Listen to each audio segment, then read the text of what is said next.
Welcome to our voice. నేను journalist నవత. రాజస్థాన్లో మరో అజ్మైర్ రేప్ కేసు తరహా ఘటన జరిగింది. మొత్తం 14 మంది నిందితులు. వీరి కామవాంఛకు బలైంది మాత్రం 250 మంది బాలికలు. అందరూ టీనేజ్ వయసు ఉన్న అమ్మాయిలే.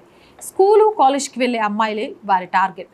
తరచూ లైంగిక దాడికి పాల్పడటం, వారి పర్సనల్ ఫోటోలు వీడియోలను చూపించి బ్లాక్మెయిల్ చేసి డబ్బులు కొల్లగొట్టడమే ఈ గ్యాంగ్ పని.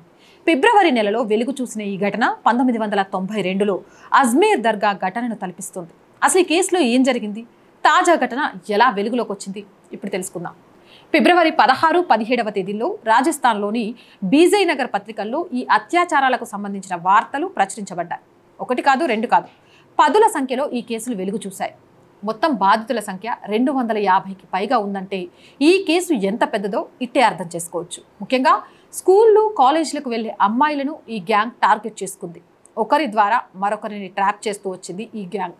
మొదటగా ఓ అమ్మాయిని ట్రాప్ చేయడం, వారికి మొబైల్ ఫోన్లు కొనివ్వడం చేసింది. ఆ తర్వాత వారితో మెల్లిమెల్లిగా మాటలు కలిపారు. ఇక వారిపై లైంగిక దాడికి పాల్పడి వాటిని వీడియోలు తీశారు. తర్వాత ఆ వీడియోలను చూపించి బెదిరింపులకు పాల్పడింది ఈ గ్యాంగ్. తమ స్నేహితురాలను కూడా తీసుకురావాలని, అప్పుడైతేనే ఈ వీడియోలు బయటకు వెళ్లకుండా ఉంటాయని బెదిరించసాగారు.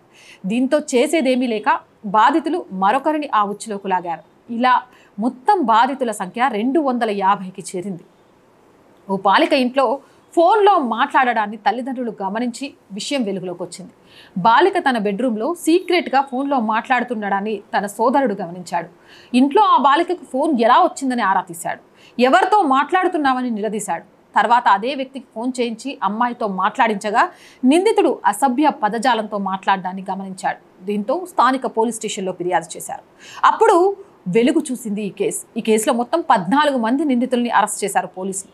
ఈ కేసులో 5గురు మైనర్లు కూడా ఉన్నట్లు చెప్పారు. అంటే 14 మందిలోనే 5గురు మైనర్లు కూడా ఉన్నారు. మొత్తం 3 ఎఫ్ఐఆర్లు దాఖలయ్యాయి. అరెస్ట్ అయిన నిందితుల్లో రెహాన్, సోహెల్ మున్సారీ, లుక్మన్, అర్మన్ ఫటాన్, సాహిల్ కురేషీలు ఉన్నారు. వీరిలో ఎవరి వయసు 20 ఏళ్ళు కూడా దాటలేదు. వీరంతా ఓ వర్గానికి చెందినవారు కాబట్టి బాధితులను తమ మత ఆచారాలు పాటించాల్సిందిగా బలవంతం చేసినట్లు కూడా ఆరోపణలున్నాయి. అందుకే దీన్ని లవ్ జిహాద్ కేసుగాను భావించాలంటున్నారు నిపుణులు. సరిగ్గా ఇటువంటి ఘటన 1992లో జరిగింది. 1992లో రాజస్థాన్లో వెలుగులోకి వచ్చిన ఈ సెక్స్ స్కాండల్ కేసు అప్పట్లో దేశం మొత్తాన్ని కుదిపివేసింది. అజ్మీర్లోని కాలేజీ యువతులే లక్ష్యంగా కొందరు వ్యక్తులు చేసిన ఆకృత్యాలు బయటకు రావడంతో ఈ సెక్స్ స్కాండల్ వెలుగులోకి వచ్చింది.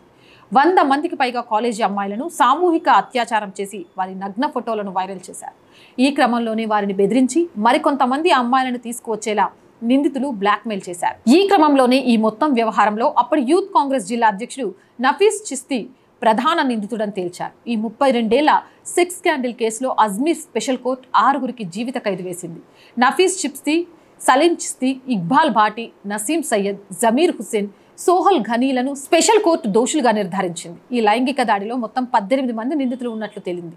వారిలో 9 మందికి ఇప్పటికీ శిక్షలు పడగా మిగిలిన 9 మంది నిందితుల్లో ఒకరు ఆత్మహత్య చేసుకున్నారు. మరో మిగిలిన 6గురు వ్యక్తులకు కోర్టు శిక్ష విధించింది.